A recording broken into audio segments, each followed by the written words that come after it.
Hi, a very good afternoon to all of you, and a warm welcome to all our viewers who have joined us in the show. Welcome to the YouTube channel Skepta. I am your host, Dr. Mani Iyer. Before we start, I request everyone of you to please kindly subscribe to this channel and like this video. Also, share this video podcast with all your friends and relatives. This will go in a long way in supporting us and help us to produce many more such videos and bring them to you. All right, let's begin. It's 2 a.m.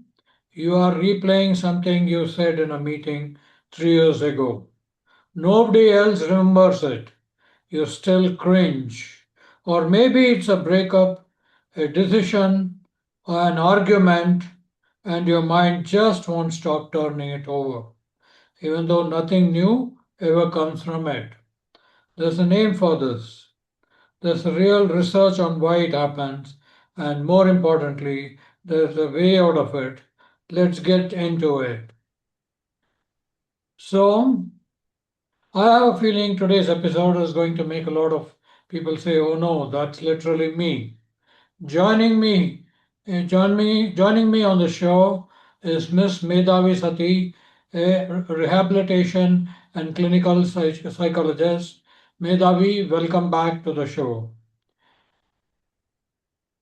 Thank you for having me. This is like one of my favorite topics to talk about, honestly, because I don't think there's a single adult, who is alive who hasn't done this at least once this month. For first time listeners, give us the quick version of your background. Of course, I hold an MPhil in rehabilitation psychology, recognized by Rehabilitation Council of India, and I have worked across government clinical settings, including the Composite Regional Center and government hospital. I see this pattern constantly, in clinical work. It shows up quietly inside almost every anxiety and depression case I have worked with. Okay, thank you so much, Medhaviji, for that. Let's start with the basics. What exactly is rumination? Rumination is basically the repetitive, passive thinking about a problem, a mistake, or a distressing feeling without it ever moving towards a solution. I mean, you keep thinking about a problem, which bothers you. The key word is passive here. So it feels productive in the moment, like you're, thinking and working something out of it, but it isn't actually going anywhere. How is that different from just thinking something through? Real problem solving, it moved towards an action or a decision.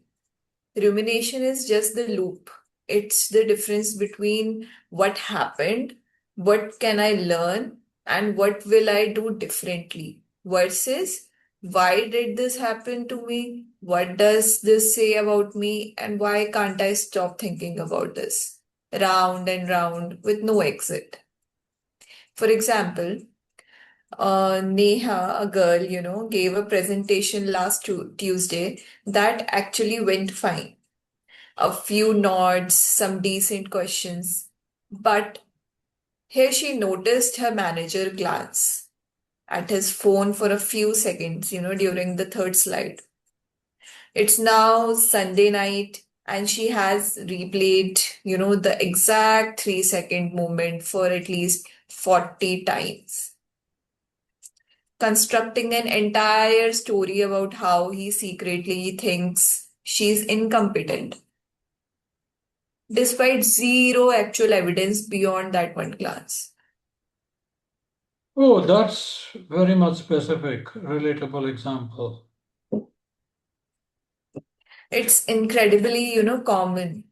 The brain, it latches onto one ambiguous detail and spins an entire narrative around it. The rumination is the engine that keeps spinning it.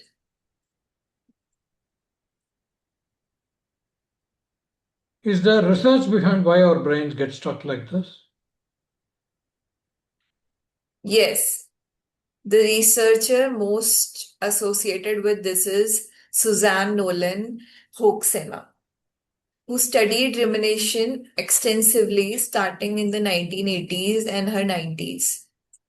Her work was found that rumination is one of the strongest known predictors of how long depression and anxiety symptoms last. Not necessarily how they start, but how long they stick around. Oh, that's a big claim. The thinking pattern itself prolongs the suffering. Exactly. It's not the original event causing most of the ongoing stress. It's the looping about the event. And here's a genuinely surprising finding, from the research. Women, on an average, ruminate significantly more than men. And this difference is thought to, partly explain why depression rates are roughly twice as high in women. It's not that women experience more distressing events. It's a difference in how the mind processes them afterwards. That's a striking statistic. It really reframes the conversation from here on. Instead of, asking why are more women depressed, researchers started asking why thinking habit is making distress last longer, which opens up something we can actually work with. Okay, let's get concrete. What does rumination actually look like day to day? It shows up everywhere. Once you know what to look for, it shows everywhere. Example, a boy named Arjun, went through a breakup 8 months ago. He is by every external measure doing fine. New routine, friends, work going well. But most nights, he opens his old chat with his ex and rereads the last 2 weeks of messages, searching for the exact sentence where things went wrong. And if finding it will somehow undo the outcome, it never does. He just feels worse afterwards every single time. That searching for the exact moment thing feels very common after breakups. It is extremely common and it's a perfect example of rumination because the searching never actually produces anything new. It's not insight, it's a loop dressed up as insight. There is another example I would like to explain it with. A girl named Fatima is a mother of two who got good news this week. Her daughter's teacher praised her parenting at a school meeting. She should feel proud. Instead, 5 minutes later, her mind wanders to an unrelated worry about her son's grade from months ago. And she spends the rest of the evening rehearsing a conversation she hasn't even had yet with him. So it's not just about past mistakes, isn't it? It can hijack good moments too. Exactly. Rumination doesn't, need a real problem to attach to. It just need an opening, and the mind will find something even in the middle of a good news. Is all replaying the past bad? Surely some reflection is healthy. Yeah, great distinction to make. Reflection and rumination can look identical from the outside, but they behave very differently. Reflection has a direction. When you're reflecting on a situation or the presentation you have given, you're reflecting upon it, the goods in it. It eventually lands somewhere, an insight.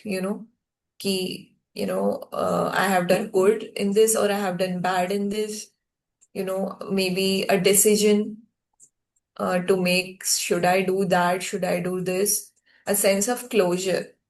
Rumination is just circling around. It doesn't lead you anywhere. For example, compare two people after the same missed work deadline. Okay. So here, Kabir thinks it through once, thinking, I underestimated the time this needed. The next time I'll build in a buffer and flag delays earlier. That's reflection. It has an ending. Sanya thinks about the same missed deadline every night for 2 weeks. Why am I like this? Everyone probably thinks I'm unreliable now. I always mess up things. Same event, but Sanya's version never land anywhere. It's rumination. So the test is really whether it's going somewhere. Exactly. I mean, you ask yourself, has this thought produced anything new in the last 5 minutes? I have had it.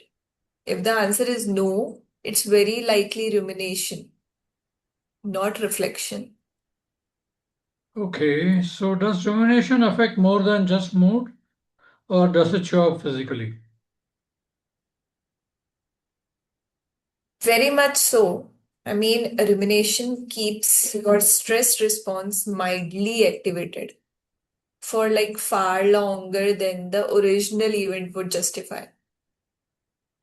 Because your body responds to the thought almost the same way it would respond to the actual event happening again. For example, Deepak had a tense conversation with his brother about, father's property, let's say, on a Sunday afternoon. So by replaying it obsessively every night that week, his sleep got worse. He felt a low background tension in his shoulders for days. And he snapped at his own kids over something minor. All from a conversation that technically ended days earlier. His body never got the signal that the event was actually over. So the thinking itself becomes a kind of a ongoing stressor. Exactly. Your nervous system doesn't fully distinguish, between relieving a stressful moment in vivid detail and the moment actually happening again. That's part of rumination, why it is so exhausting. Even though from the outside, the person is just sitting quietly, seemingly doing nothing. So if we have to break this loop, what actually helps someone break this loop? A few specific, well studied techniques.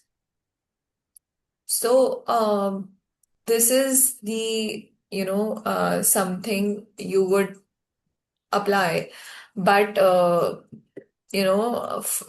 with this, you need an actual therapy too. So first, scheduled worry time. This sounds strange, but it works. Just pick 15 minutes window each day, say from 6 to 6:15 p.m.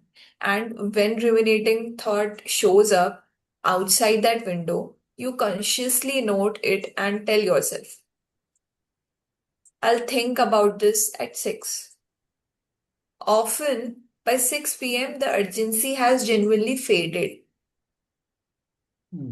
Example, Neha, our presentation example from earlier, started using a version of this. Every time the manager's phone glanced through, uh, he glanced through his phone, the thought resurfaced. She would jot presentation thought on a note and continue by evening. By the time her scheduled worry slot came around, she often found she had nothing left to say about it. The thought had lost its grip simply by being delayed. Okay, this is one technique. What about the other technique, second technique? Uh, Shifting from why questions to what now questions. Why did this happen to me? And why am I like this? It tend to spiral around because they don't have clean answers. What is the one thing I can do about this right now has an actual endpoint which pulls you out from that loop and backs you into action. And is there something more physical people can do in the moment? Yes, of course, deliberately interrupting the loop with something that demands your full attention. A short brisk walk, calling a friend and talking about something unrelated, not about that particular topic or situation. Even a few minutes of a task requiring focus like cooking, a puzzle, or doing some mathematical equation or whatever you like, or simple, there are art therapies, mandala art, or something which requires extreme concentration. So, rumination needs idle mental space to run. That is the whole point.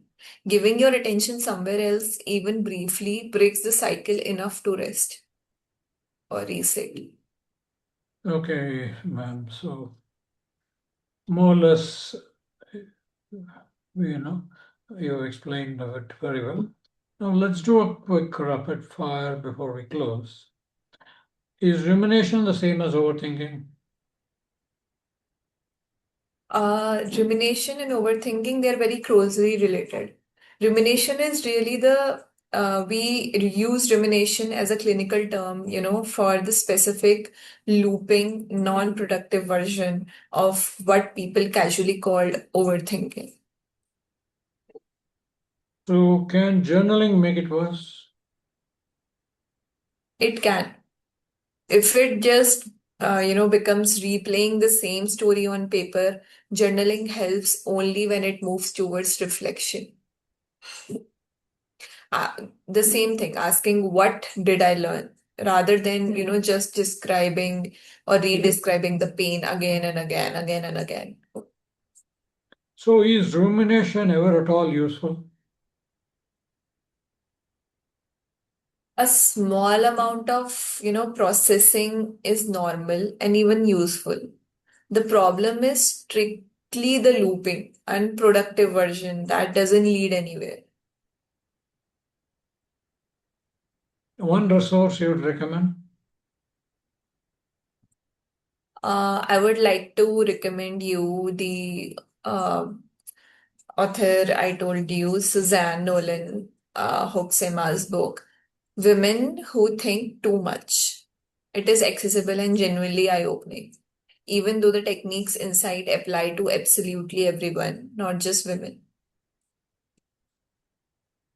So Medhavi ji, any final thought before we wrap up? Just this, if you recognized yourself in Neha, Arjun, Fatima, Sanya, or Deepak today, that thought spiral doesn't mean something is wrong with you. It means your brain is trying to protect you by making sure you never make that mistake again. It's just using a method that doesn't actually work. The goal isn't to never think about hard things again. It is to notice when thinking had or has stopped helping and gently, deliberately choosing something else. Beautifully put, Medhavi ji. Thank you very much for this one. It was okay. It was a very, a very apt topic, which everyone should overcome. So thank you so much, Medhavi ji, for coming here and talking about this topic. Thank you for having me. This was such a fun one to unpack. And to every one of our viewers, thank you very much for tuning in. We'll catch you on another show next time. same time. Thank you very much. And thank you, Medhavi. Thanks very much for coming, taking time off on a busy schedule and coming Thank on you. a Tuesday afternoon. Thank you very much. So we'll see you again on another show very soon. Thank you so much. Bye bye. Thank you. Bye.